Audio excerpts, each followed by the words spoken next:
Mr. Sandman, bring me a dream. Make him the cutest that I've ever seen. Give him two lips like roses and clover, and tell him that his lonesome nights are over. Sandman, I'm so alone, don't have nobody to call my own. Please turn on your magic beam. Mr. Sandman, bring me a dream.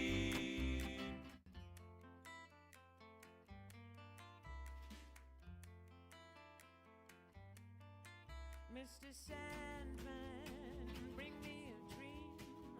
Make him the cutest that I've ever seen.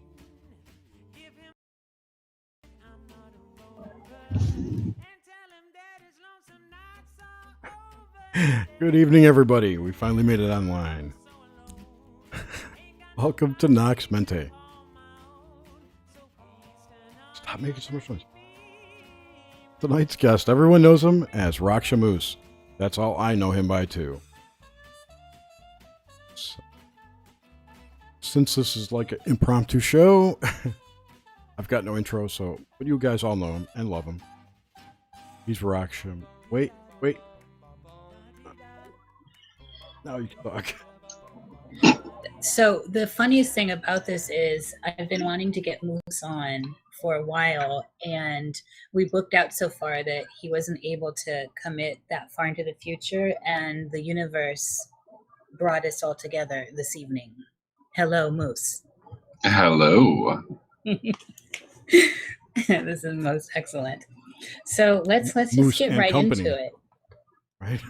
Moose and company, yes. You'll probably hear intermittent warblings of ancestors and other. A shaman brings one's ancestors. Always. Mm-hmm. Makes me want to start looking for EVPs in there. Oh, that Feel would free. be fun. Feel free. Just be careful.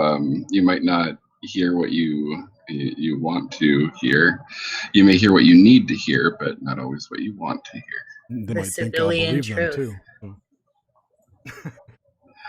So as we start this conversation and journey on how you navigate the dream landscape, both in this world and in other altered states, we like to get an idea of the world that you grew up in. Could you give us a little walkthrough? Sure. I am going to be 35 this month, which makes me a Virgo. Depending on the reports, I was 2 to 4 weeks late, so I could have been a Leo. Oh. If that brings a little perspective in. I can see the Leo in you. Meow. Meow. Grr. I was brought up in a severely dysfunctional military household. My mother was a Marine. Her first 3 husbands were Marines. Her 4th was a corporate man. I did most of my growing up in Southern California. I was born in Southern California. We moved around all over the United States. It was about the cusp of my teenage years that we moved to the Midwest, and where I've spent most of my adulthood. I have pretty much run the gamut of religious experiences, focused mainly on Christianity. I was a pastor, licensed. I could marry and bury, as it were, for over a decade. And I had to walk away from the construct that is the formalized brick and mortar church. And a lot of my friends around the time referred to me as the born again pagan, as I went back to my more native roots. and picked up the shamanistic path. And now I carry on the torch for the shaman tradition. So that's kind of a moose in a nutshell, if one can be squeezed in one.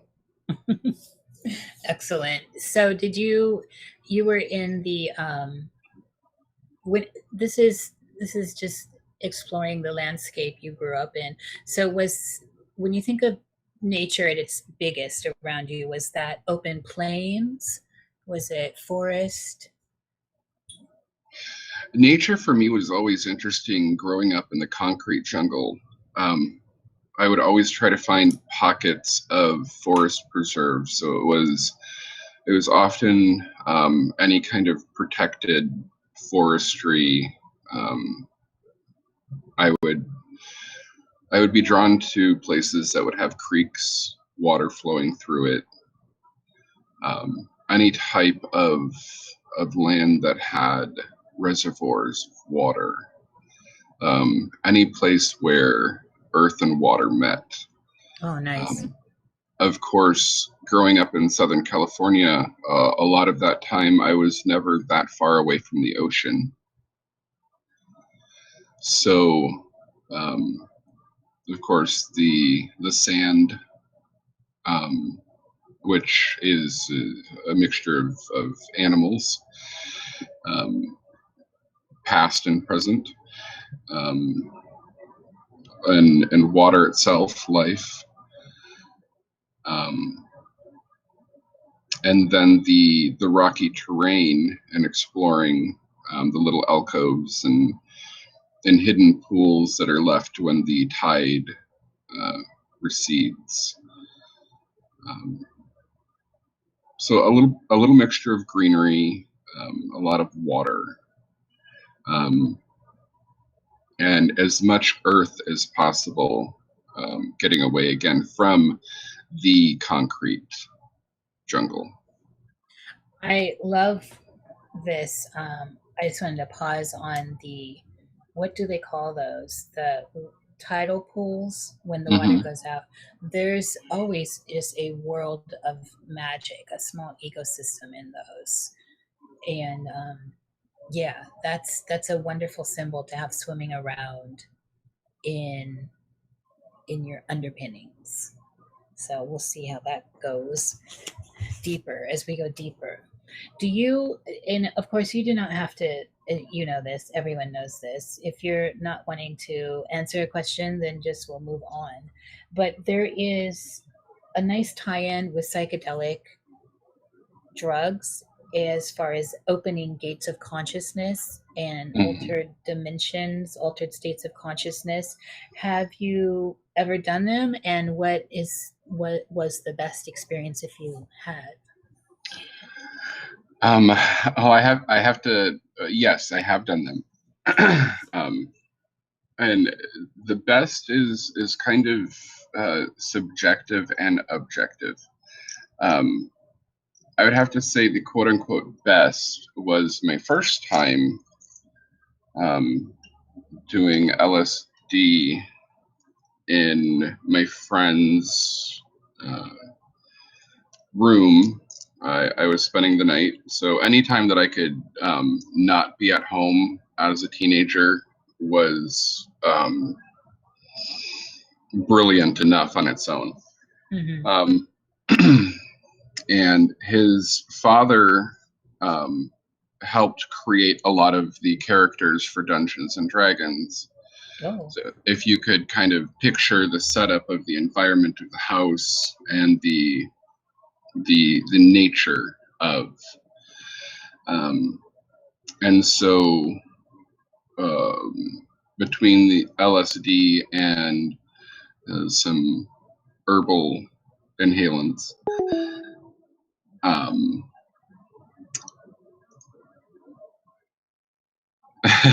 it's okay. Her computer's crazy. Mercury. Mercury's out of retrograde, so I can't blame that. I'll just pause for a second, just to see. There she is. Welcome back. So we decided that we were going to start with Fear and Loathing in Las Vegas. And by the time the trip started was when the movie started to get really trippy. And we followed that up with the animated version of The Lord of the Rings that came out in the early 70s, I believe. The Ralph Bakshi one? What was that? The Ralph Bakshi version? I believe so, yeah. The trippy one. Yes, the trippy one. And about halfway through that, my friend who's 350 so pounds, I'm experiencing all of this for the first time, so I'm just kind of taking it all in and sitting pretty motionless. And he stands up and takes off all of his clothes and opens a can of cream soda, calling it holy water, and starts pouring it all over himself and starts screaming at the poster on his wall of the wizard that is not going to eat his eyeballs. And his father comes in, knocks on the door, and he walks into the room and he says, are you two boys all right? And I look at his father and I say, yeah, I think I got this covered. And he says, all right, keep it down. Some of us have to go to work in the morning. And so I tried to settle my friend down, and I don't really remember what I did to the poster to quell the wizard from being such an antagonist. But my friend eventually settled, soaked in cream soda, which I had to explain later that next night why he was still sticky from that. So that was probably, the first one's kind of always your best, unless it's not. One of my favorite was right as the trip was kicking in the hardest. It started raining as we were out in an open field, and from what I understand, most people cannot handle tripping on acid, at least in rain, and I absolutely loved it. For me, it was very cleansing and very purifying, and I thoroughly enjoyed the experience of everything just washing away. And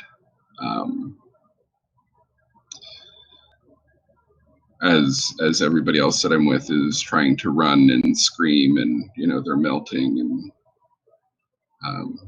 reenacting the Green Witch of the Wizard of Oz. I'm standing there, and I'm kind of just dancing around in the rain, and I obviously tripping balls. Did you get the impression it was washing away the negativities of the trip or whatever was clinging from the before, Not necessarily the trip, but yes, for me, it was very much a cleansing. It was a washing away of the accumulation of things that have built up, the purification of the negative energies that people had put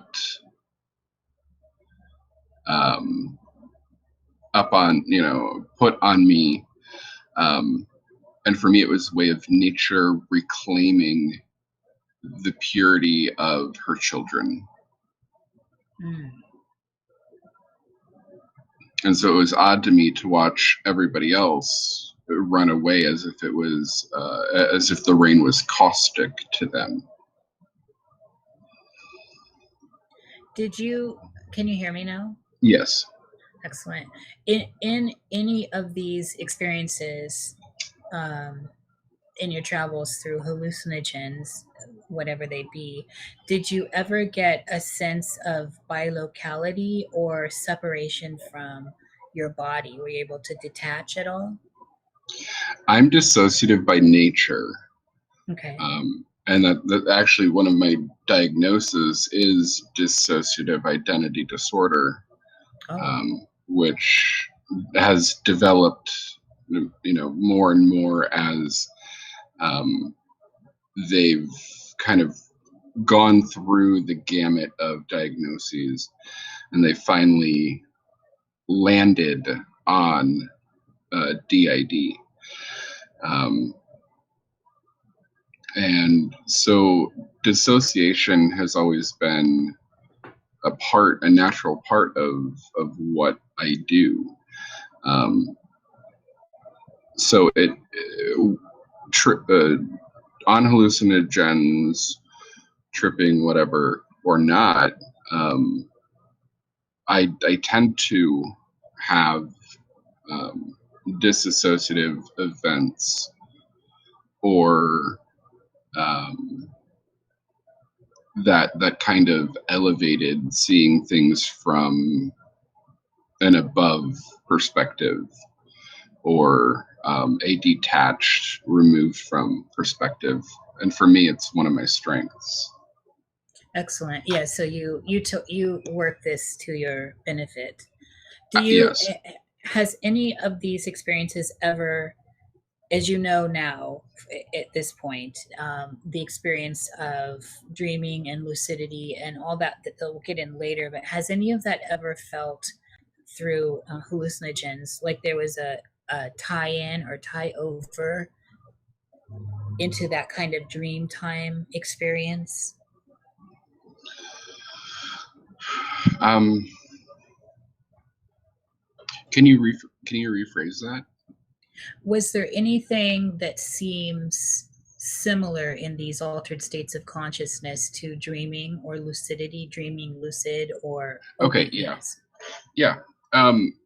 For sure, there are some things that, um, when I was younger, um, before I had, quote, expanded my horizons, through the use of any kind of pharmaceuticals or other, that I can distinctly remember, um, whether it be entities or specific spaces, realms, places, whatever we want to call them, um, tactile feelings, smells, um, the whole gamut, that once I started to get into the expanding of the mind, um, a lot of those places seemed, at least in echoes, um, very familiar. I've never had a bad trip, and That's fantastic.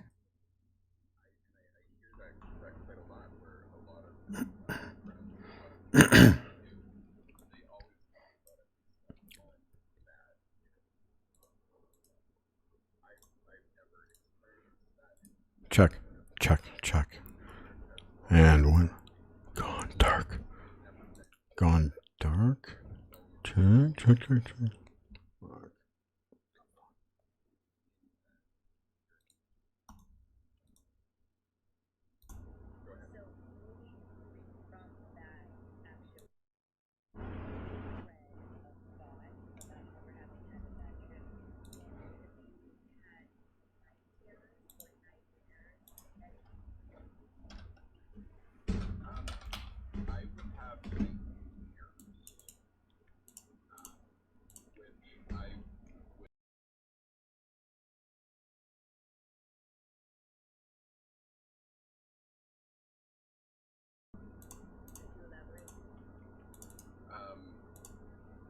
I'll give one of the biggest examples is, a week before 9/11.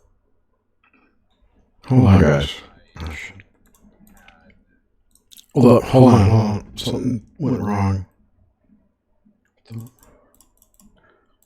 I know. That's why I wanted to stop you. I don't know what happened. Is people started saying, we can't hear you. What's going on? I gotta redo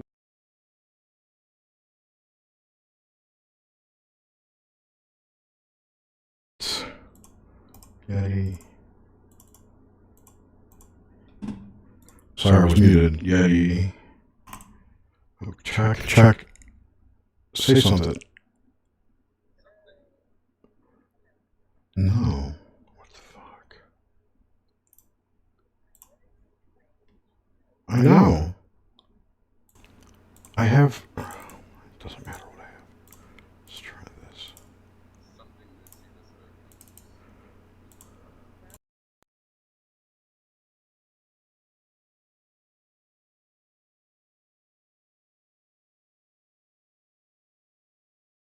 Back. Okay, it's me. It's going to stay on. Oh, that could be it. I think I got it now. I think I got it now. This is some Spinal Tap stuff. See, I went over there. I should. All right. How about now? Testicle. Testicle difficulties, definitely. I'm glad we're all pros. All right. I Are don't we know live what now? the Are hell we happened. moving? I'm Are sorry. we cooking with Yeah, gas? we're good. You're all good. I'm sorry. So just pick up on the last question, the last Well, yeah, follow-up. we'll tie it in. So back to so we're talking about altered states of consciousness here, and we're moving through some hallucinogens. And then, since you had mentioned you'd never had a bad trip, as they say, which is remarkable, by the way, I feel like this is this spot where we move into nightmares or night terrors and dig in there. And you were just speaking about a pre 9/11 experience. Could you continue on there, Moose? Right. I was explaining that I never had night terrors, and I've had bad dreams, but as I started to grow up, I realized that those bad dreams were essentially visions or premonitions of things to come. And you asked for an example, and one of the most prominent ones I can bring up was a week before 9/11. I had a dream of two tall generals, mighty generals. And one was hit, and then the other was hit, and they both fell down and caused, as they landed, the dust that emanated from it spread war. And it was a pretty extensive dream that I'd written down, and I had gone. At that time, I was living in a Christian community of about 500 people, and that service before, so it was about a little over a week before 9/11. I had gone in to the church service, and I had told people what my dream was. And at that time, I was kind of written off as the weird kid, if you can imagine that. And then when 9/11 hit, and a lot of us were gathered in front of the TV, and I had walked in just as the second plane hit into the second building. And then when the buildings fell, the first thing I did was I tore up my draft card, and I said that this is going to spread war. And I was very soon asked to leave the community because they thought I was practicing some kind of occultism or witchcraft, or and it was just simply dreams that I was having. And you immediately associated the images of watching the towers fall with that dream you had prior. Yes, because there was a part of that dream where I was in my 10th grade geometry class, and someone took a rock and hit a pentagon shape, and a chunk of it, a chunk of the chalkboard fell off. Oh, wow. Of the pentagon, and and again, I was called into the leadership um, office, basically, the leadership circle, when I had started sharing what I was seeing. And I had pictures drawn out of some of the things that I was seeing. And so once the leadership had realized that I had seen this just a little over a week before it had happened, um, some of it very directly and some of it in metaphor, um, again, they were not too keen on having someone in-house that could see these kind of things. I knew a couple months before Katrina hit, and it's not always these big grand national or international level things. Sometimes it's, I know my friend's cat's gonna die, or I know that if we're not careful, something is going to get lost, and if it's lost, I know that it's going to be in this place because that's where it was in my dream. So they feel more like almost like, well, what they in the hoodoo community they call it dreaming true, and then kind of falls into premonition. Do so the one on 9/11. What about that was a nightmare? So when you were having it, it actually was terrifying. Yes, part of the reason that was so terrifying for me is um, I was being pulled from scene to scene by my core, and I don't particularly like when I feel like other things are in control and yanking me. Yes. As I've gotten older and I've gotten more accustomed to the way that things work in the dreaming, as I call it, I have a little bit more control and it's a little more consensual. Um, but when I was younger, it was more, this is what you need to see. And so we are going to take you to these things. And so, like, when the two generals, I mean, they were towering, they were like skyscrapers. So as they're falling and I'm standing on the ground, it's like a skyscraper is falling towards me. That would be terrifying for, I would assume, just about anyone. Absolutely. Um, and as the dust is spreading, I was seeing the horses of war. So again, it's another very visceral image. And I was 19, just about to turn 20 when this happened.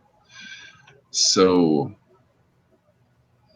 a little chicken, a little tiny baby moose chicken. Not very well versed in a lot of the control, the inner self-control and the grounding and centering that I have now. So when you have experiences now moving forward with the nightmares or things that make you feel out of control or uneasy, um, what do you do? How do you approach those in dream time when things are on that edge? Well, there's normally a series of questions that I ask, and it's who are you? It really is trying to gather the information of who are you? Who do you represent? Why are you here? What's the purpose of why you're showing me this? And then what is my role? And based on those factors, if I can determine that it is of good intent, then I allow myself to proceed through the different layers and the different, going deep, a deep Mm-hmm. dive into it. If, however, I can determine that it is something that's trying to basically, for lack of better words, fuck with me, Mm-hmm. I pull myself out of it. Essentially, I wake myself up. I'm getting a distinct image as you speak of this, of that whole descent of Inanna moving through gates. It's very, um, it seems very astute of you to Mhm. navigate in this way. I have to, because there have been times where I have gotten stuck and people have had to pull me out. Oh, could you Um, explain that? Go into that. sure. There have been times where I've gone into very deep levels of, again, I call it the dreaming. Um, and I pull a little bit from the Aboriginal, Yes, the dreaming. yes, love it. Dream time. Um, and that's, I kind of see that's where all knowledge and wisdom, past, present, future, is contained. And it's pretty much where time is happening all at once, the real deal. um, and um, without having the knowledge and understanding that I have now, not everything that you encounter there is going to be your friend. Um, and not everything that you meet in there wants to stay in there. Um, and so I had essentially been pulled by my core into deeper levels of the dreaming. And um, luckily, I was at a place where there were other, what I call, powerhouses. Um, and nobody could wake me up. And they tried quite a bit of, of, uh, of things to wake me up, including pain. And And these I powerhouses are in the dreamscape. no, these were actual physical people Oh, okay. that were trying to wake me up because I was non-responsive. I mean, I was alive. I was showing signs of life, um, but they could tell that something had basically pulled me under, and I was not coming back. Um, and so they had to, um, again, for lack of better words, reach in and pull me out. Interesting. This is it almost sounds a little bit terrifying. It is, and it's something that I learned to do, which has been helpful because my husband Squirrel um, has quote unquote night terrors, but I recognize that as he falls a little too deep into the dreaming, and I pull him out. Oh, that's excellent. Um, Do you dream and together sometimes also? we do. Um, I got, but you know, when he'll when you said you were getting pulled, I forgot how you put it. You were being pulled from scene to scene hmm from your core. hmm That reminded me of one of the early scenes in that new movie Doctor Strange that just came out. Did you see that? I have, yes. Do you know when the guru pushes him out of his body and he goes on a little trip to scene Oh after yeah, scene after yeah. scene? Yeah, I just I've had not that seen this yet. imagery hit my head when you were talking about it. That's all. But it was a comment, not a question.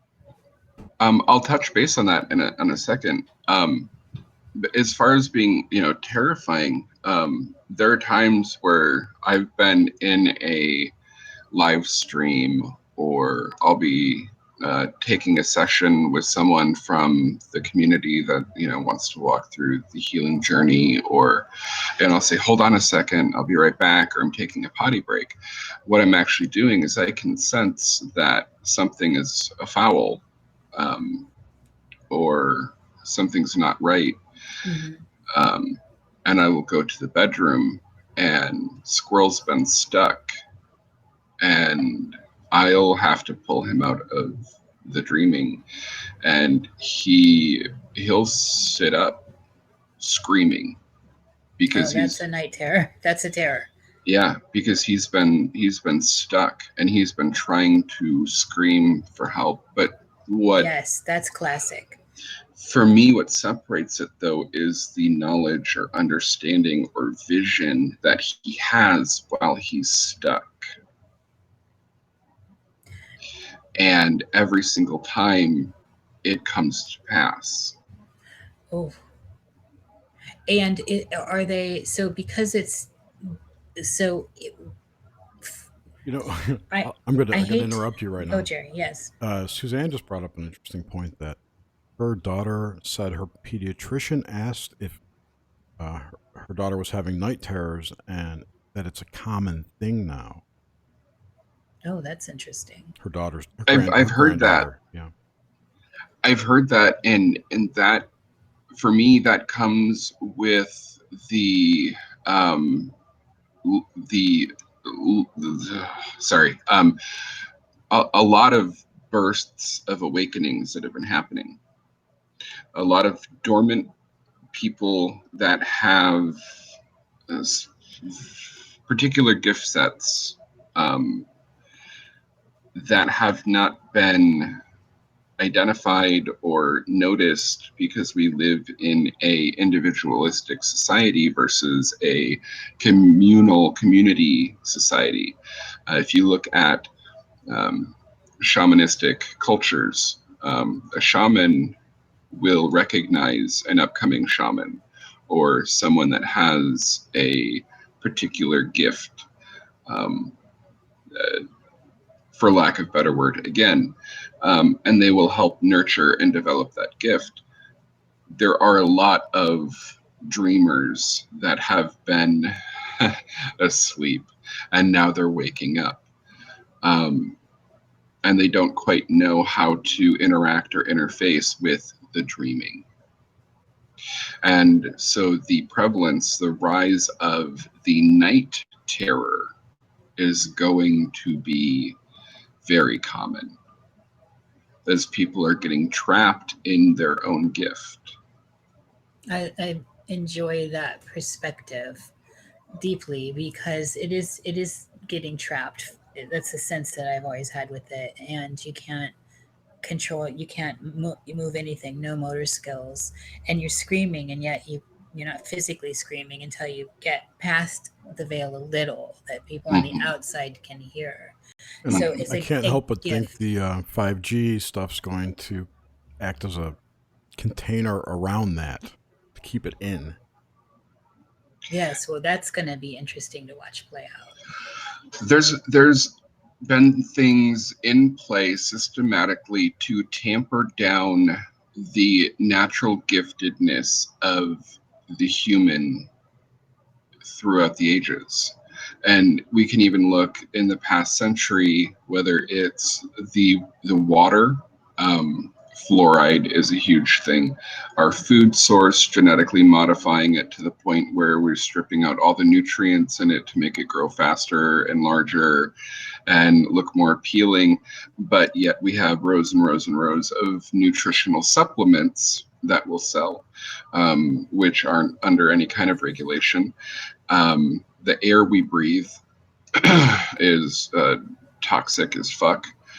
Um, and then we have now two plus generations that have been raised on, antidepressants, antipsychotics, stimulants like Ritalin, um, and any type of aberrant behavior is being tampered because we can't allow a society that could potentially develop into, quote, being extra. That would be But do too you hard think, to control and corral. There's a Moose, this larger is, agenda to that too. Of course. Yeah.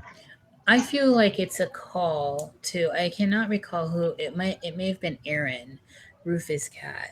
I think there's a call to hone our psychic skills, our um, telepathic skills joining together in altered states of consciousness, since all of this kind of psychic warfare is happening via our food and air and water.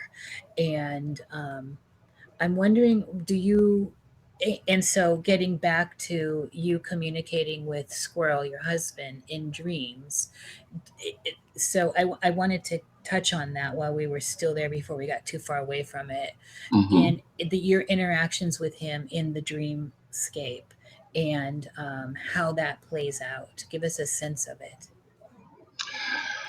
Well, a lot of that really, as much as I would like to stick in the dream world in that conversation, a lot of that really does take play in the physical, tangible, awakened space. Um, it really starts with the deep connection, um, and not putting up walls between the individuals. Once you start putting up walls, once you start having severe breakdowns in communication, once you start hyper analyzing what people are saying because they might be double speaking, um, it's very difficult to have that kind of connection on the subconscious or dreaming layer. Um, so for us, it's very natural to sit here and have a whole conversation without saying a word. Yes, oh, absolutely. It's Um, happening everywhere all the time.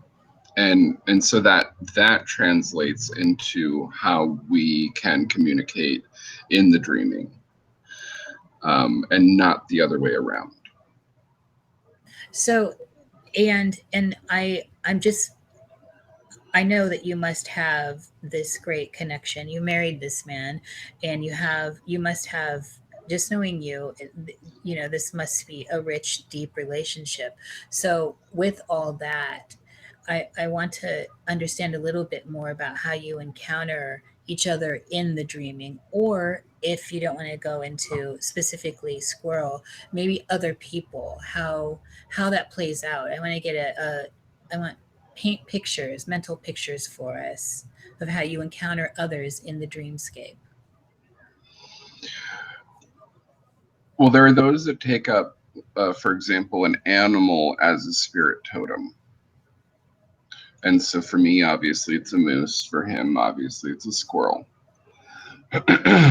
um, that helps, at least for us, um, translate a little bit into um, the. Um, oh, I'm having one of those moments. The metaphorical world of the dream. Yes. So a lot of times when we're going on our walkabouts in the dreaming, it is a moose and a squirrel. I love that so much. Um, and there is a recognition, that's my squirrel versus just a random squirrel in a field or a forest or whatever. And he can also recognize, oh, that's moose, because there's very moosey qualities even in the dreaming. Um, with other people that don't take on animal totems, um, there are specific things, characteristics about them that they take on, and even if they're not in um, their physical body translated into the dreaming, Hmm. if they do take on another form, um, the meta form, um, there is that connection, that tether that you have in the physical world that you carry into the dreaming world. And so it's never like we both decide, okay, we're going to sleep now, and I'll see you when we get there. Um, it's, we have very jaunted sleep schedules. So he might be asleep for several hours, and then I might decide to take an hour nap. Mm-hmm. Um, and so, once I get there, depending on if there's a mission or if there's a purpose, if we're seeking something, or if we just want to relax and get away from the pressures of how ridiculous the world is. And we'd like maybe hope or whatever space we'd like to create, um, or realize the potential for. Um, we get there, normally one before the other, and we start working on preparing for the other one. And once the other one gets there, again, because there is that tether or that soul tie in our case, um, there's that moment of acknowledgement. Now there have been times where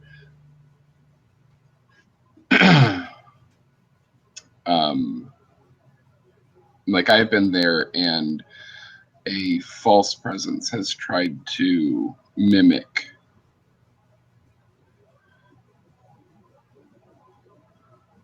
Moose. Mimic squirrel. squirrel. See that? Yep, we're having no. more glitches. Oh no!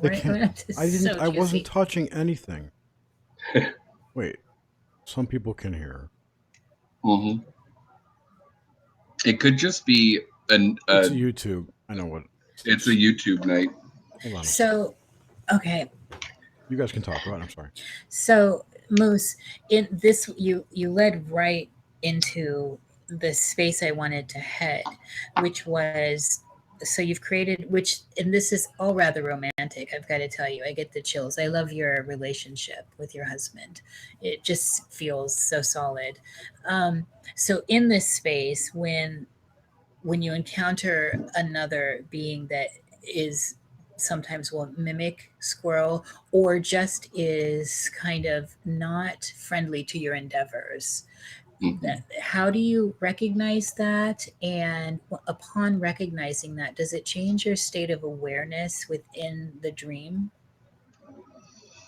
I'm someone that has been labeled hypervigilant since I was little. So I tend to notice very small details or changes to details in lifetime very quickly. And so if there is someone that is attempting to mimic a false squirrel, or any kind of presence that is trying to lead us to a false narrative or some kind of fuckery,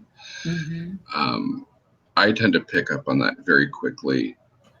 And sometimes I'll allow it for a little bit just to see what is at play, what deceptions are coming.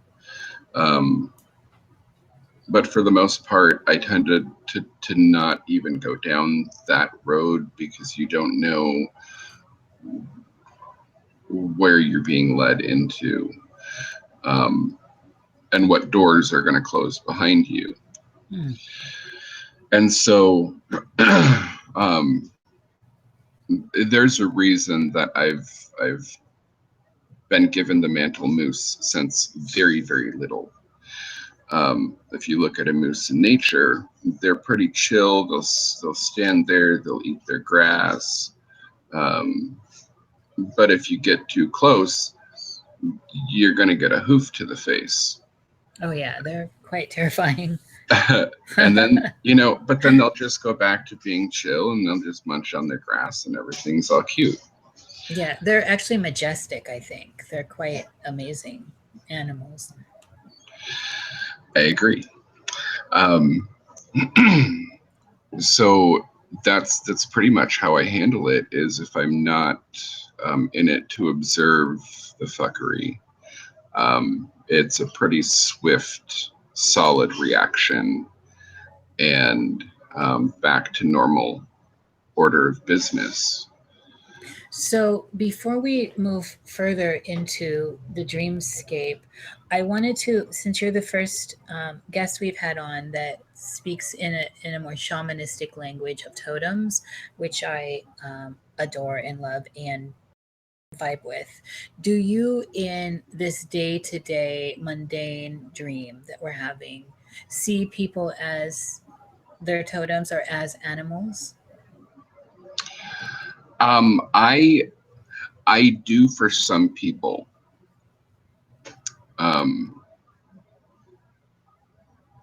Normally when I do, it's because they've already chosen to take on traits of a particular animal that they find a kinship or a relationship to, or that they've identified with, but they haven't fully embraced the mantle. Mm-hmm.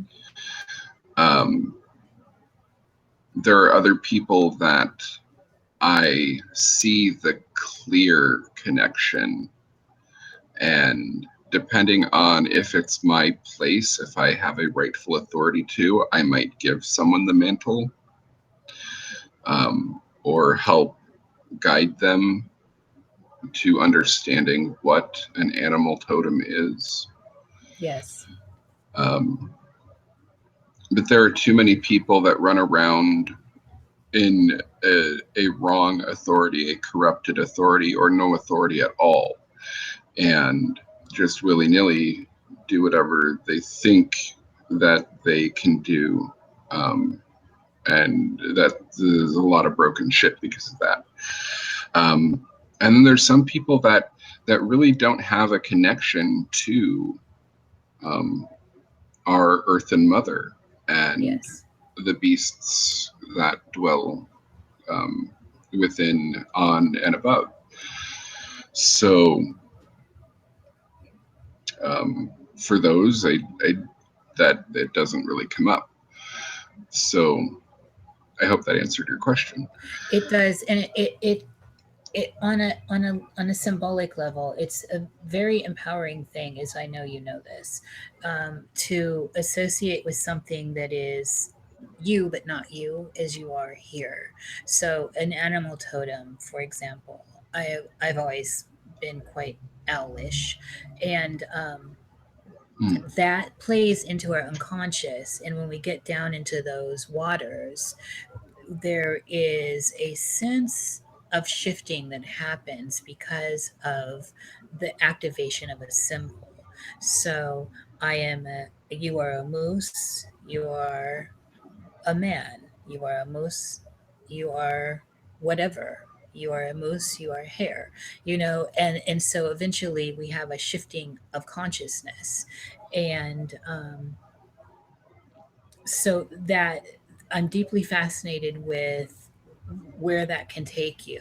So when you speak of you go in and you're moose and squirrel, this already leads me to the idea that you must experience a high level of lucidity. And I'm wondering, do you have a sense of when the lucidity in a dream takes over, this deeper, more acute awareness of your environment and of dream time? Or does it just naturally happen, like you've just walked through a door or put on a new frock? Um, there's pretty much, once I enter through the veil, I'm in my spirit nature. So I really don't enter the dreaming in a person, a meat suit form. When I enter into the dreaming, I am Moose. Is that is that a trigger though for lucidity, or it's like you just move through and you're Moose, and then do you experience higher level dreams and then also lucidity that can lead to the full out of body experience or astral projection through Moose, through the symbol of Moose? For me, it's not really a tiered system. Oh, walk me through it.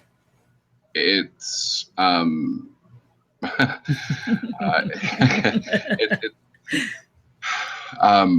I do what I need to do when I need to do it, and I've found very much so the only limits that we have are the limits that we put on ourselves.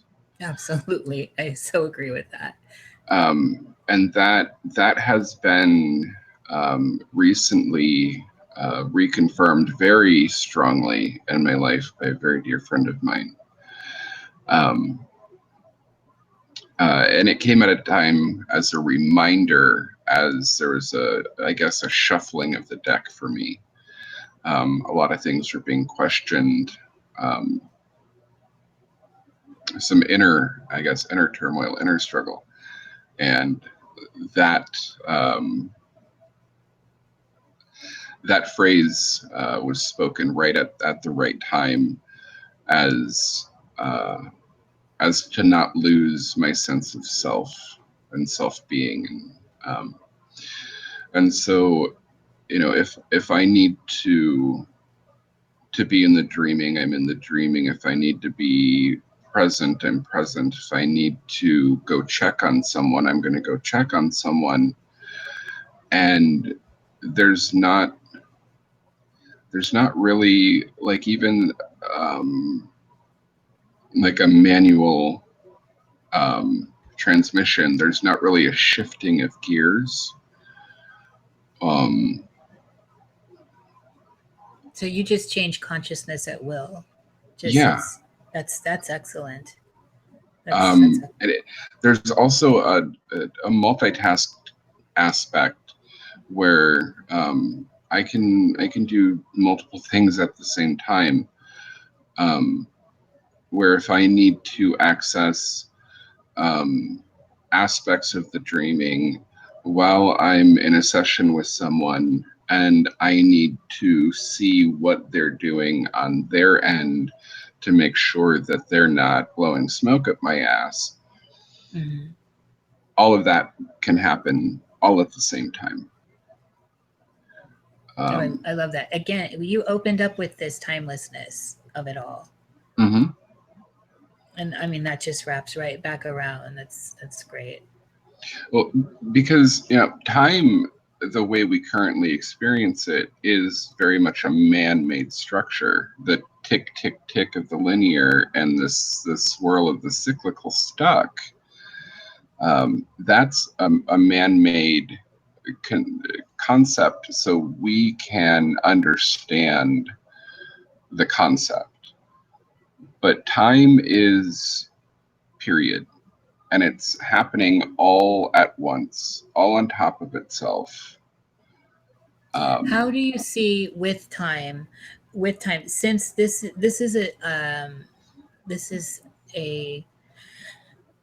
so I'm with you. I'm with you. I'm also trying to get scratch at this a little more with the way that we in this reality that we're experiencing. I'm a baby, I'm a adolescent, I'm an adult, and I'm an old person.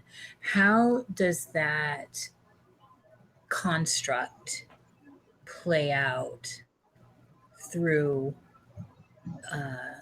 this picture you're painting for us as a shaman, moving through these layers? How can you explain that to me? Simply, we know children that are old souls that are wise beyond their years, let's say, and we know elders, as in people of refined age, that are not sitting in their rightful seat in their eldership because they have not matured past 6 years old. What about the illusion of aging then? The illusion of aging, that is an interesting one. But if you look again, there are people that go through the process of time. Again, the only limits are the limits we put on ourselves. So we put on the construct of the tick, tick, tick linear. So that is a limit we put on ourselves. We literally wear it. We literally wear that construct. I'm just completely reminded of a movie I recently saw. Excuse me. It's called Wonder. It's the new Wonder Woman movie. Yes. And within the first 20 minutes or so, she encounters a man for the first time, and he's got a watch, and she's like, "What's a man? What's that? A man? Why, it's a man. A man." She says, "What's Girl, that?" I say girl. And he says, "It's a watch," and he's explaining. It tells me when to wake up, when to go to work, when to eat. And she goes, "You let that little thing run your life?" And she goes, it's a really interesting take. I mean, there's so many things like that in the movie. I don't want to get off track. But that's rather profound. I mean, that's literally yeah. questioning that construct. Yeah. But if we look at it that, again, just if we think of the word construct. Yes, it's, I know, I love the breaking of the words. And I'm all about words mean things. It's called spelling for a reason. And if we put swords together, in between the two swords, it's word, three S's. And if you put the three S's together, it makes a very intriguing symbol. But it spells swords. And I did a recent volume on this to very interesting reviews. The people that get it, and the people that don't, and that's perfectly fine. The people that get it really get it. But if we look, there are people that are in their 40s, 50s, 60s that look as youthful as they did in their 20s. Yes. Oh yeah, absolutely. There are certain cultures that seem to not age until they hit like 60, and then it's like time steals all of that back and they age overnight. And the cultures buy into this thought that they'll retain their beauty until a certain time stamp in their yearly passport, and then it's like time takes what it's owed. I'm not It's going to. like a sigil in a strange way. Yes. The cracking of one of the, the sigil or the cakes, all of that. I want to move into. What I want to get now is I would like your interpretation of what it is that is dreaming or astral projection, and how is that different from what we're doing now. And whereas you have been telling us this, you've walked us through this path so far, and I think we're getting a sense of of what you're saying. Can you further elaborate between the differences? What's happening, Moose? What is all this? That just a Will and Grace Karen moment. Sweetie, what is all this? What's going on? Okay, so to kind of break that, hold on. Have a good night, hon. Bye. Bye, squirrel. My squirrel friend's going to work. Aww. Okay, so that was kind of a multifaceted question. So I'm going to try to eat the elephant one bite at a time. Okay, so the difference between dreaming, astral projection, what is going on with all of it, and kind of what are we seeing? What's going on? What's the difference between all of that and this? Okay.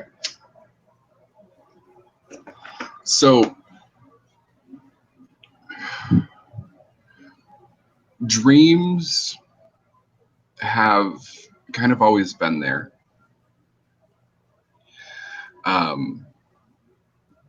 And in one way or another, they pop up through history as ways to interpret the subconscious. It's a way of our subconscious telling us things that we've not been able to process through our waking conscious mind. And for many, because of one reason or another, they don't know themselves enough, they haven't processed through their own shit, they're not awakened, they're blind to certain aspects of their culture or society, pride, we can go on and on. They've had to call upon wise men to help interpret the dreams. So that's just one example of what a dream could be. Another example of what a dream could be is just simply our mind filling up the space of sleep time. As our brain is restoring and neural networks and grooves are connecting or reconnecting, being redistributed, a lot of neural activity is happening. And so as those sparks are happening, illumination is happening, we get very vibrant images and sounds that sometimes coalesce into what we would consider a dream. And those are the kind that I look at that we don't remember within 15 minutes of waking up. Okay, yes. So then we start getting into the lucid dreaming, I'm going to go in, I'm going to kind of be the director of this movie. Mm-hmm. That comes from, as we're probably more aware, that comes from a lot of practice. That comes from a lot of self-control, being self-aware. Again, knowing thyself. Mm-hmm. Which in the previous category, there's a lack of that, or a less potent version of that. So the more lucid dreaming comes as someone is waking up or is awakened and has more control of the realities of the subconscious mind, and can go in and start building instead of and this is something that Madwiz and I have had conversation on. on several occasions. Instead of being a consumer, we become producers. Yes. And so the lucid dreamer is evolving from the consumer to the producer. We also see that the lucid dreamer is reaching more of the top of Maslow's hierarchy of needs. So obviously they're not dying and struggling of the basic necessities. We're going to find that again, it's more of the self-aware, self-awakened, that kind of thing. And when we start getting into the astral projection, that is the full control and full knowing of the self. When I say that, I mean the people that have really mastered astral projection. The ability to detach and are completely unentangled from the physical meat suit and the spirit, and are able to still be tethered to the meat suit, but project their spirit to where they need to go. This takes a lot of stamina. It takes a lot of willpower. It takes a lot of grounding and centering, because while someone is projecting, they run the risk of someone else coming in and saying, oh, an empty husk or shell, maybe I can sit in that throne for a while. Oh, yeah. And this is one of the things that I warn people that become my students, is if this is an area that you want to try to master or even practice in, you run the risk of basically a hostile takeover. So make sure that you have someone watching out for you. Make sure that you have cleaned your house, that you don't have any open doors, and that you're overall in balance of mind, body, and spirit. Mm-hmm. This is what some people refer to as walk-ins, whether it's hostile or not. Well, walk-ins, that is an agreed upon contractual, thing.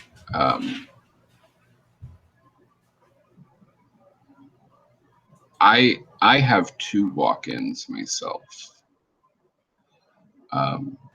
That you have contracts with. Yes. Are they permanently attached, or I mean? Yeah, this was before I was physically birthed. So And people do you that have are a from recollection of this? Yes. What do you mean walk-in? They can take the front seat anytime, or when you allow them to? That at any time, I mean, throughout your whole life, or just during a certain period? People that are familiar with me know that I refer to Asher and John. Those are my 2 walk-ins, and we work in a triune.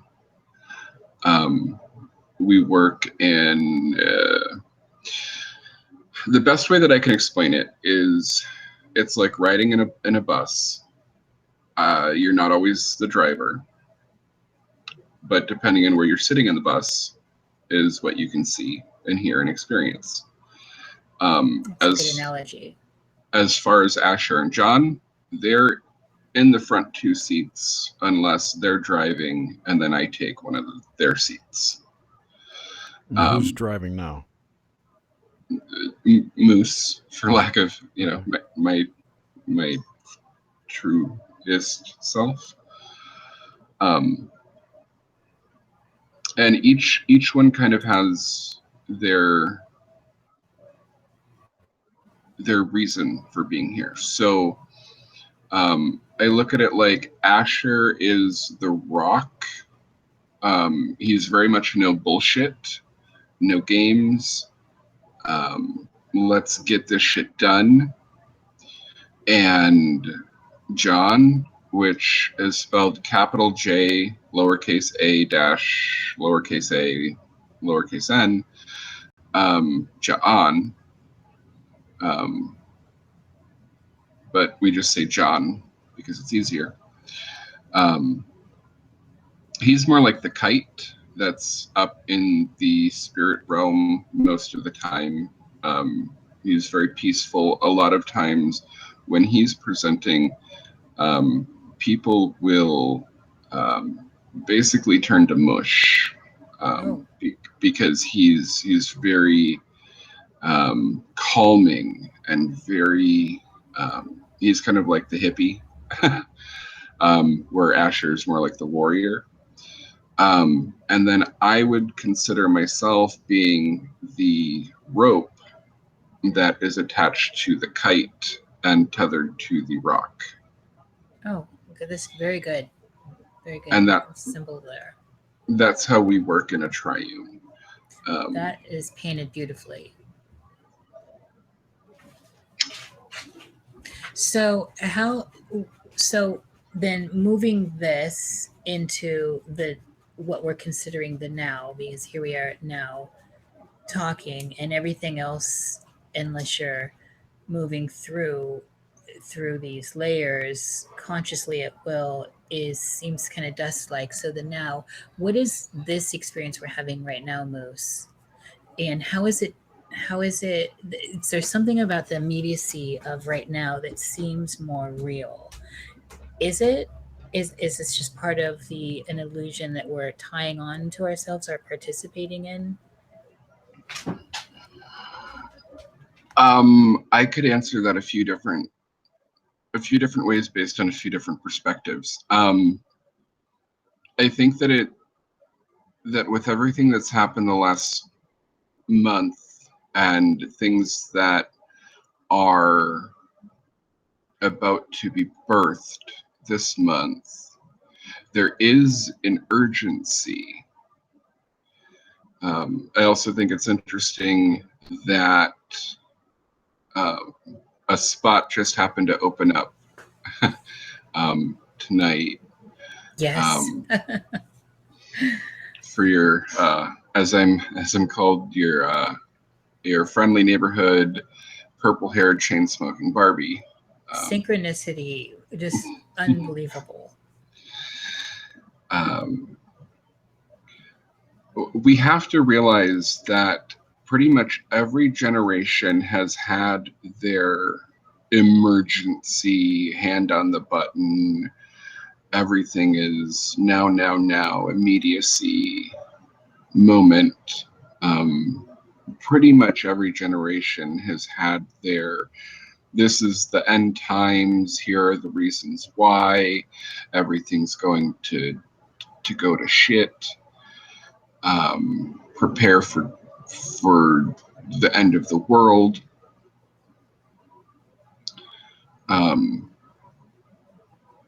But what I will say is there's something about this particular cycle, this particular linked chain of events that feels very much different.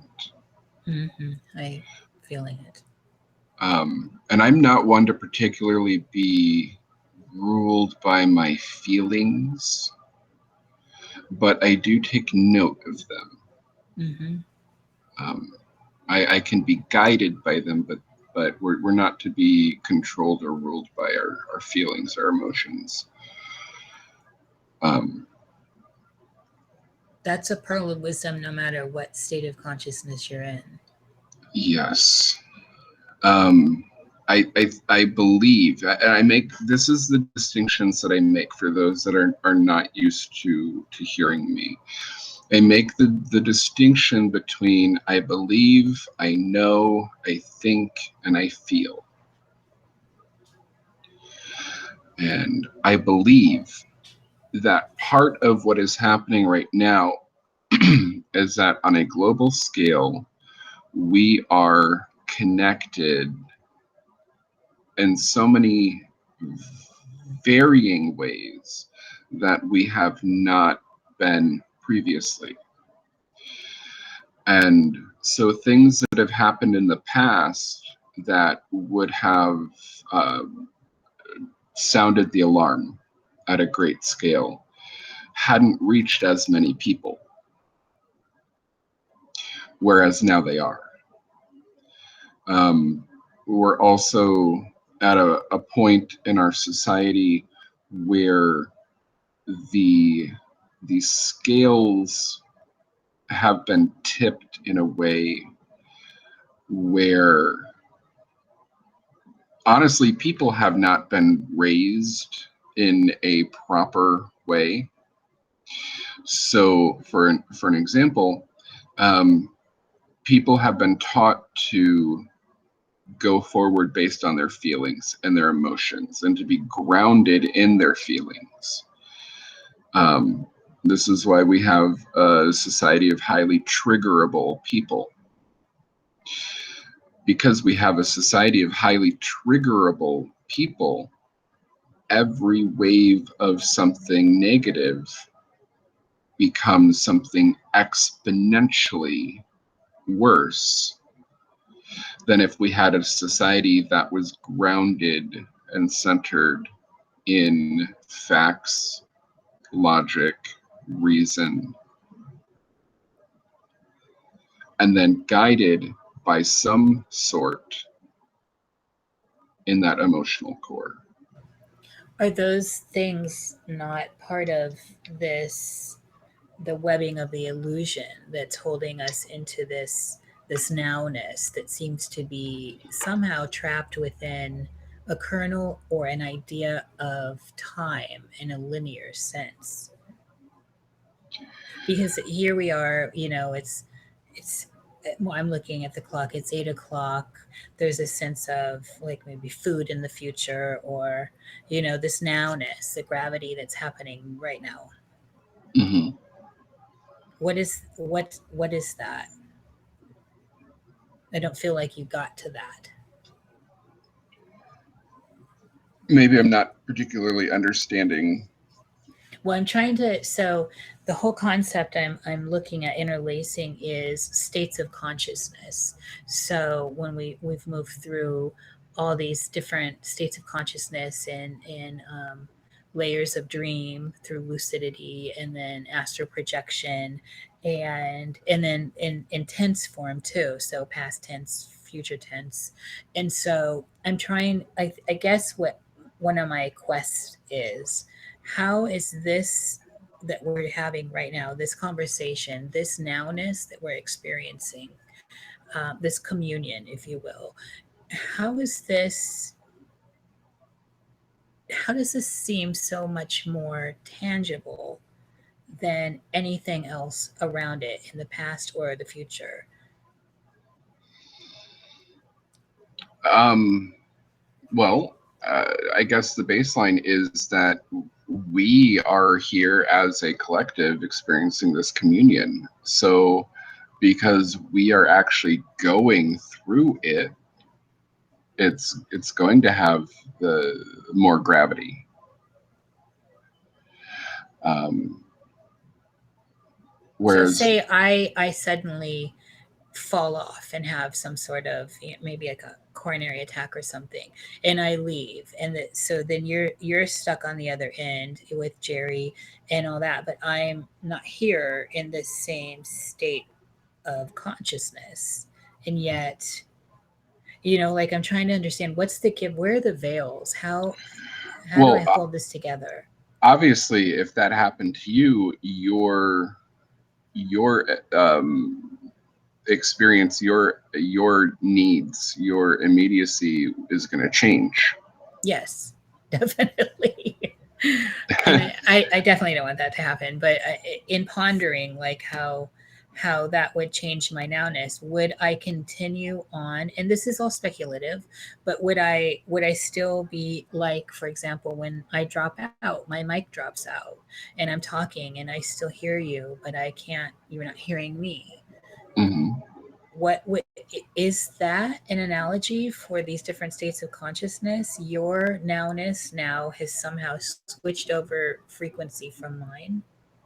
Yes, in a way, we would still kind of wonder what was going on with you.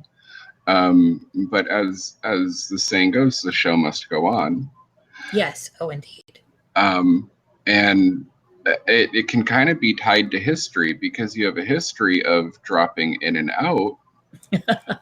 we would kind of have that history where we would just go, okay, she dropped out, she'll probably be back. As history repeats itself. And so being tethered to this, again, that tick, tick, tick, tick, tick, that linear construct. Mm-hmm. And then the cyclical, the stuck of the patterning. Obviously, your experience of the linear and the cyclical would dramatically change, to the degree that you would fall out of sync with somebody else's experiencing. But it's possible I wouldn't be aware of it. It's possible, until you did become aware of it. And so that's like an epiphany, a light bulb. Yes. And that's, I guess, kind of the biggest thing is, how often are we not aware of something until we become aware of it? Absolutely. And it's in these cliches. And I'm a big advocate for, we need to start re-examining our cliches, Mm-hmm. because at once they were words of power. Yes. Words that held actual power. But once people recognized the power or weight that these words held, they became part of the mass vernacular and were overused and became trite. Right. Worn out. Literally worn out. Depleted the battery of the power. Didn't they also become rote? And in that way, they still get energy, but it's kind of, I don't want to say inverted, but could be co-opted more easily. Yes. And that's why people like me and a few other people that I'm aware of, and probably quite a few other people that I'm not aware of, are going back and re-examining these power words or power phrases. And again, words mean things, and spell and spelling and spells words. People that understand the fundamental dynamics of words and the power of speaking are going back and looking at these words, and seeing if there is any juice left, to start shifting the global consciousness back into a healthy mode, a mode of healing, instead of maiming and destroying and killing and everything that it seems or appears that the world is hell-bent on doing. But how much of that is really us doing that? Yes, I mean, that's a deeper discussion, and probably not apropos for this. But well, that's where I was going, Jerry. Oh, okay. Well then, never mind. When you say us, define us. What did I say? How many of us are doing it? Oh, humans. Is it real people? Or yeah. Is it? I was my point was there aren't. It's not the people doing it. It's the construct doing it. I would agree and disagree. I would say that it does take a certain amount of people to start a movement. And once that movement picks up enough momentum, the snowball effect does take hold. And then it takes a life of its own. And this is possibly where we can involve AI to a degree. But people had to breathe life into the construct. If we look at even a golem, for an example. Oh my God, Jinx! I mean, I was literally projecting that at you. And that was Excellent. another aspect of the Wonder Woman movie. I'm a power bottom, honey. I'm a great catcher. Oh, I love it. Yes. Get sloppy now, Power baby. bottom show.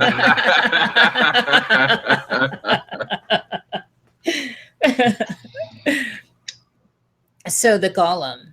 I mean, that's literally right where we were. That's where we are. Mm-hmm. And after, at what point does the golem kill its master? Mm-hmm. And we have to make a decision whether we're going to make a conscious decision to speak life in all things and in all things life, or if we're going to continue to feed into the thing that will bring the destruction of all things. And I say that with the understanding, and to show a little bit of how much of a geek I am, this has all happened before, and this will all happen again. Battlestar Galactica. Mm-hmm. So I say this with the understanding that this is not new. This cycle that we're in is not unique to our civilization, our cultures, our societies. This is not a new thing, a new problem that we've been presented with. I see it as something that we as a people have been confronted with time and time again. And until we, quote unquote, pass the test. So on with that, and I want to wrap up this section, this conversation, do the open questions to the chat. What is, so in that, all of this, how, if we were to look at this construct, this nowness that we've just been painting, and as tied into Golem or AI, into artifice, all of this, what if this is a dream? Or if we view it as a dream, how do we go about getting greater consciousness, greater lucidity? How do we actually astral project from here? This is all a dream. We are all agreeing that we're dreaming. Now, how do we gain control and raise this bitch up? For me, the focus has been, and it really doesn't matter if it's been my work through the Christian church, if it's been my work through the shamanistic path, if it's been even as a small child, the question of why are we always trying to focus on someone else's nasty, stinky shit when we have plenty of our own stinky shit. Yeah, that whole business thing, your business, my business. Right. Mm-hmm. And that's a lot of that is projection too. Yeah, yes. It's absolutely tied into that web. And so if we do acknowledge that we're all dreaming, and if I could say that, I'm in a field and it's raining or whatever, is there anything in my field that I need to clean up? Is there anything in my meadow that needs trimming or that needs tending to. Can we put that into like the nowness? So I'm sitting in my parlor and I could apply that to myself. Is there anything I need to clean up? And girl, let me tell you. Oh Lord, these floors. Right, to bring it to here and now and out of the ethers. Are we being good stewards of what we as individuals have so that we can be good stewards of that which is around us, i.e., the community, i.e., the environment? It has to start inward so that it can exude outward. Yeah, I feel that myself deeply. That whole, and with the whole Christian thing too, this little light of mine. Mm-hmm. I mean, I've always thought that was a powerful, just that line alone. This little light of mine, I'm going to let it shine. That's pretty significant. I don't care where it comes from. That's a powerful thought. It's mind control. But it's this little light of mine. It focuses your intent on self, and then I'm going to let it shine. Pushes that idea of yourself out into that which is around you, and the whole point of it is illumination. Yes. Do I read that wrong? Not at all. No. I've talked about illumination for a long while now.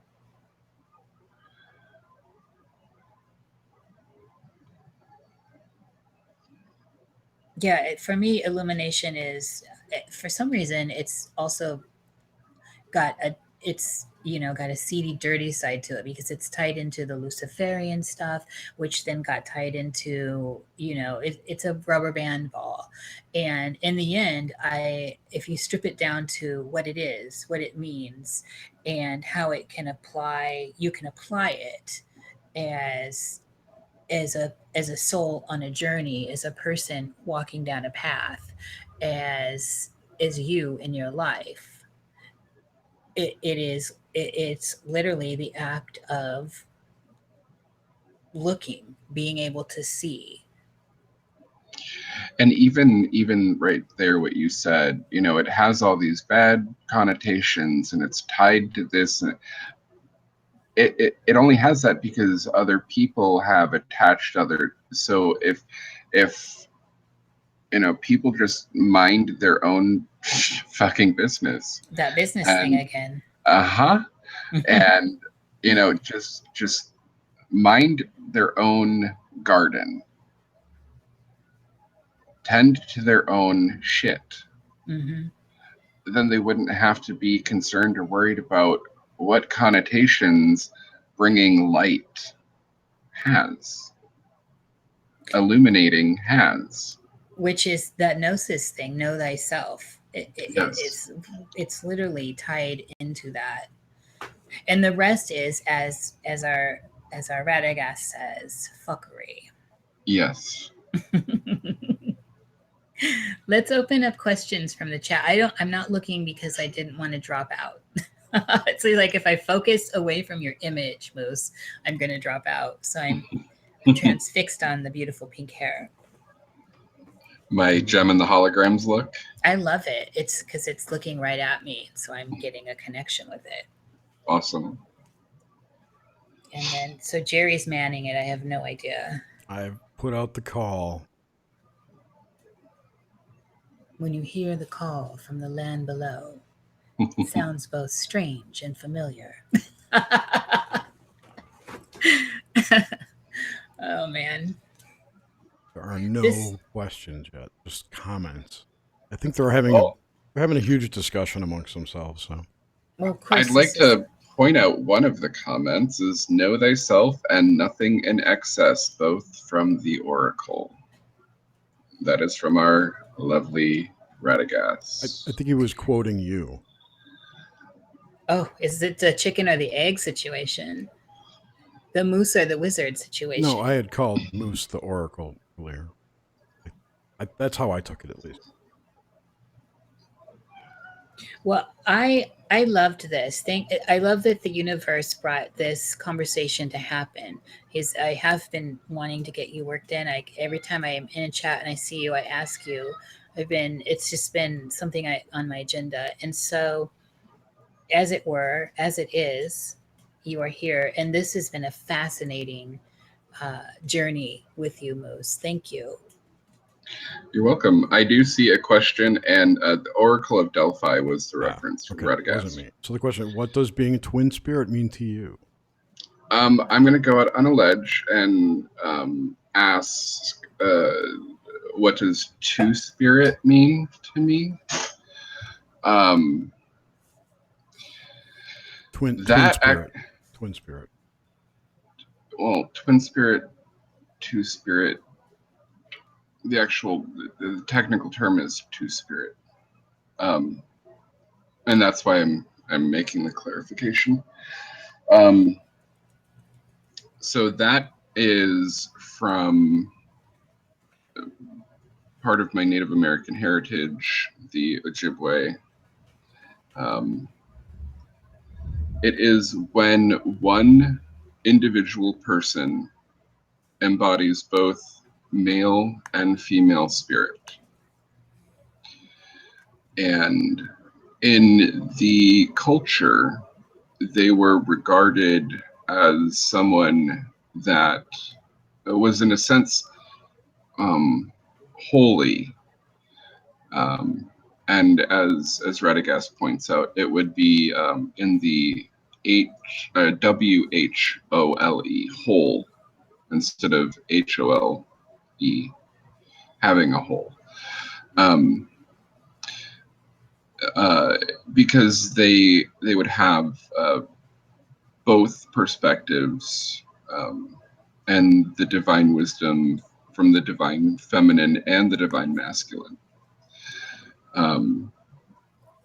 For me, what does it mean particularly for me? Exactly that.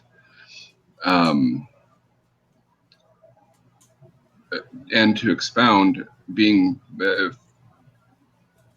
both male and female brained, to be able to see things from both a feminine perspective and a masculine perspective. In the originating cultures, they would normally be put in an elevated position, which nowadays they look at someone that identifies as a two spirit, and we're kind of lumped into a lot of the negative leftist agenda stuff, and I tend to stay out of a lot of that.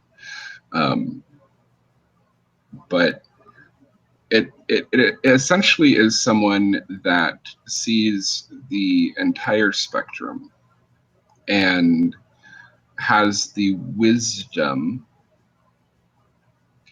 the clarity, and the knowledge to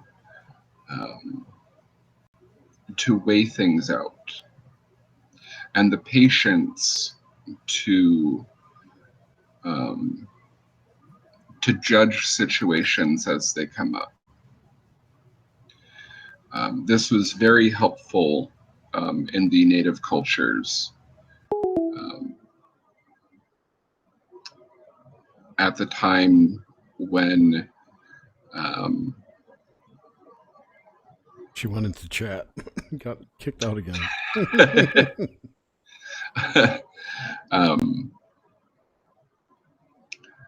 When we look at Native American history, and the church arrived, and these people were looked at as absolute savages and no connection to God or the Holy Spirit. We look at actually how advanced and liberated their thinking was.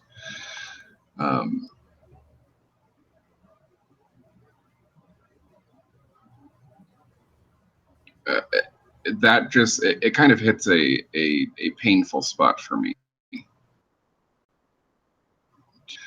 Um, what a mission to spread a message of hope and love and freedom did to two continents and then some, but specifically to my heritage, all in the name of spreading love. Yeah, that's what I guess to say.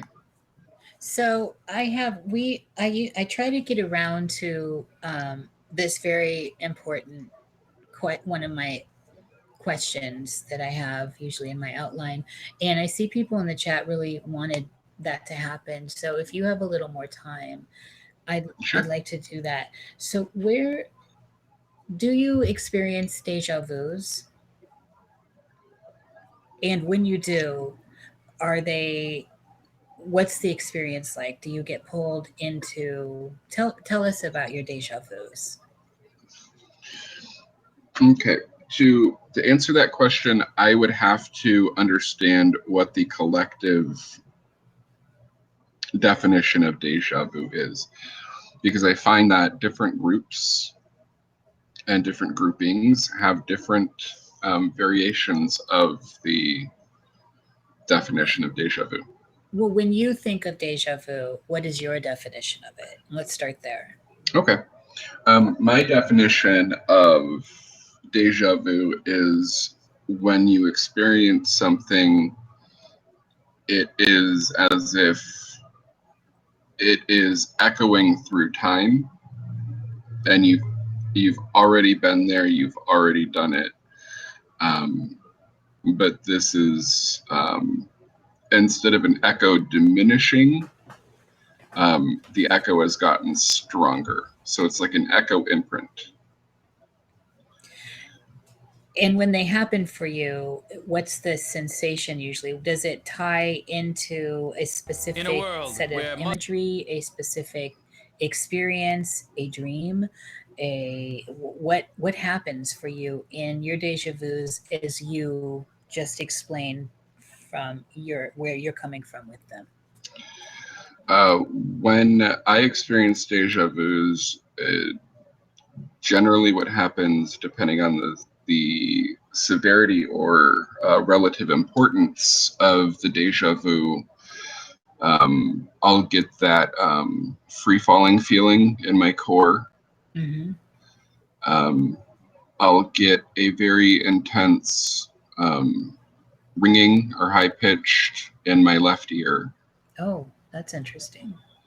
And then in my right, it's almost like a whoop, whoop, whoop, whoop, whoop, whoop, whoop.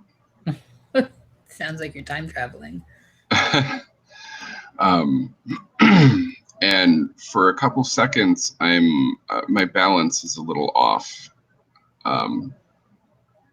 Right after the event happened, but while that's happening, it's what generally is called a download. So something that happens, I get all of that, and then I have a clarity as to why that experience felt like a quote unquote deja vu. There's a reason why I feel like I've experienced this before. There's a purpose why I already have experienced or have gone through or lived this before. Do you have any examples? I'll give a really basic Betty Okay. example, because not everything has to be, like I said, cataclysmic or Right. huge. We're standing at the table, our dining room table, and Scorla just said something. I don't even remember what he said. And I had that experience, and I knew that something was going to fall off the table. And right as it was about to fall off the table, I reached my hand out just instinctively, and I caught. It was something we had just bought to put on our shelf, and it was like this little, knick-knack tchotchke. And if I wouldn't have put my hand out, it would have dropped and it would have broke.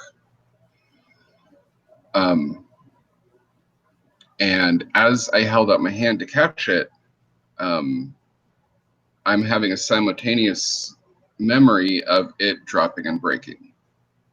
Oh, nice. So even after I'm out of the deja vu, there's still an echo that happens. Like it happened, but now I did something different. Yes. Yeah, there's like an acuteness to it.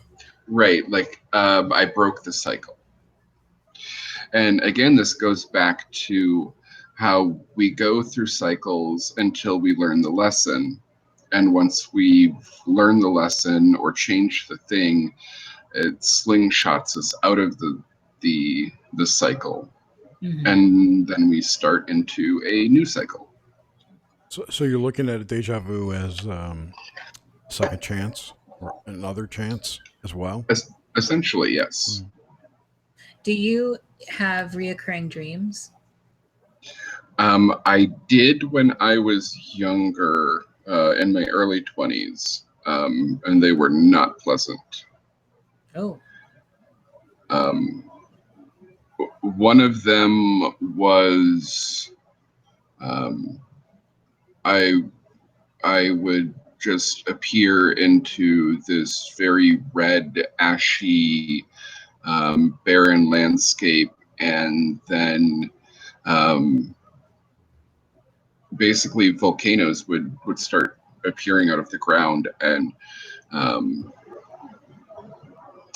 instead of magma, it was molten blood. Oh, wow. Would start erupting, and it wouldn't touch the land that I was on, as I was right near the blood volcanoes, but I was seeing where it was, and I could see far enough to the lands that it was landing on, and I was hearing the screaming and the crying and the destruction. But the actual place that I was standing on, where everything was erupting from, was not, I was not being harmed. And this went on for years. And it was always the same place? Always the same place, always the same dream. And it was almost every night. Oh, wow. As a matter of fact, the church that I was going to at the time tried to do several deliverances on me because they thought it was demonic, and I kept trying to tell them, no, this is trying to tell me something. Girl, pump the brake. What is it? What is a deliverance? Oh my goodness. What is this? When they try to exorcise the demons. I've never heard of it. I don't know much about any of this, so it's new. I got an earful from Rufus Cat on that conversation that was very interesting. So a deliverance is basically a Christian exorcism. Oh my goodness. So, and has that happened to you? Did you get a deliverance? Oh, the church has been trying to deliver me for years. Oh my girl. I'm kind of taken back by this. I told them it would just much easier to just get me takeout. So when you would come with some information like this reoccurring dream, and they would see that as something that needed to be exorcised out of you. Yeah. Oh my. That sounds traumatizing, Moose. Yeah, I actually had to go through healing from working in the church, from the trauma that I incurred from being a pastor for over 10 years. This is interesting because Aaron really brought some of this to the table too. That's interesting. All I want to say is it's synchronistically interesting So I'm sorry to interrupt that. Just I needed to know what a deliverance was. No, it's and you know how maybe you don't, but how the church uses anointing oil. Yeah, more like I think of the Catholics with that. There was one time they were trying to do a deliverance on me, and nobody had anointing oil.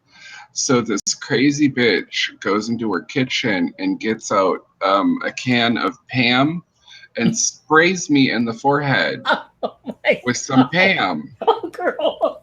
Oh, my God. And it's like... I would ask for the mashed potatoes. Like, can we have some French fries or tater tots?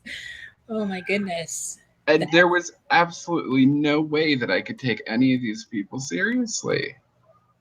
There's something folkish about that I could see. You know, when we start talking about the wonderful world of hoodoo and how they pull in some of that stuff that's very, I love the folkish stuff.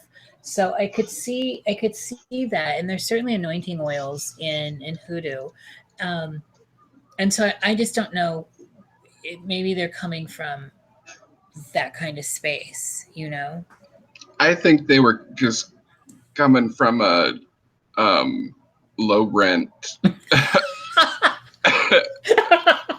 deliverance on a dime. Girl. Trying to get their own television show. Oh my goodness. That is, wow. That's interesting. Well, that is traumatizing though. You come forward with a reoccurring dream that is got some very alarming symbols going on, and then it's almost like you get punished for it. Mm-hmm. Okay. And to kind of break it down, what I ended up surmising after having this for years and years and years is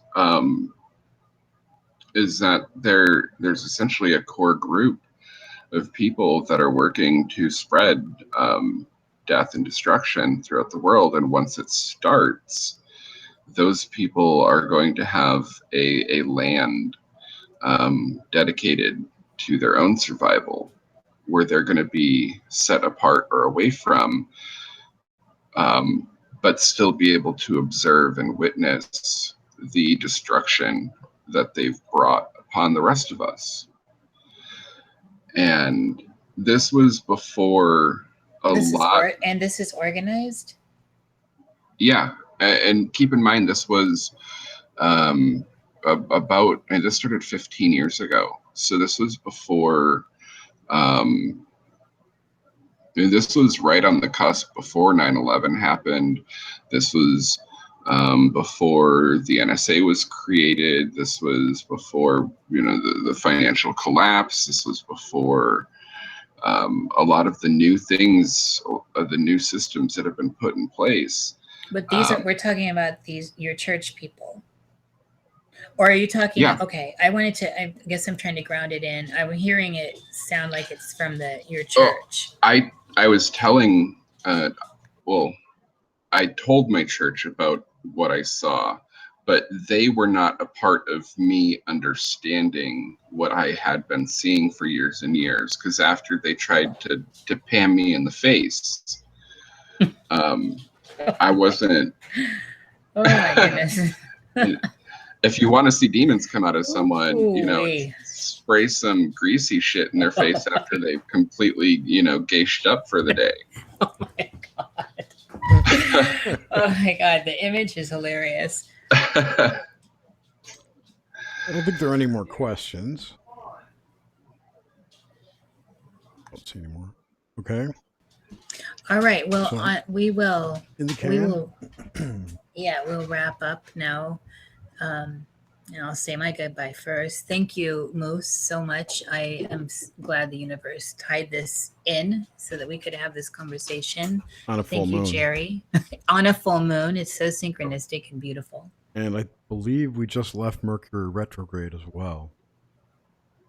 I'd have to look. I don't know. Isn't that terrible? But yeah, I mean, we're at least close, if nothing else. So that's it. We're done. Thank you so much, Raksha, for joining us and on short notice. And thank you everyone for sticking around with us during that long, dark night of the soul half hour. Thank you for being gracious hosts and allowing me to slide in at the last moment. We love when you slide in. Ooh, girl. And many blessings and much love to everyone from the Moose Lodge and Clan Moose. All right. Good night, everybody. We'll see you next week. Take care. Thank you, chat.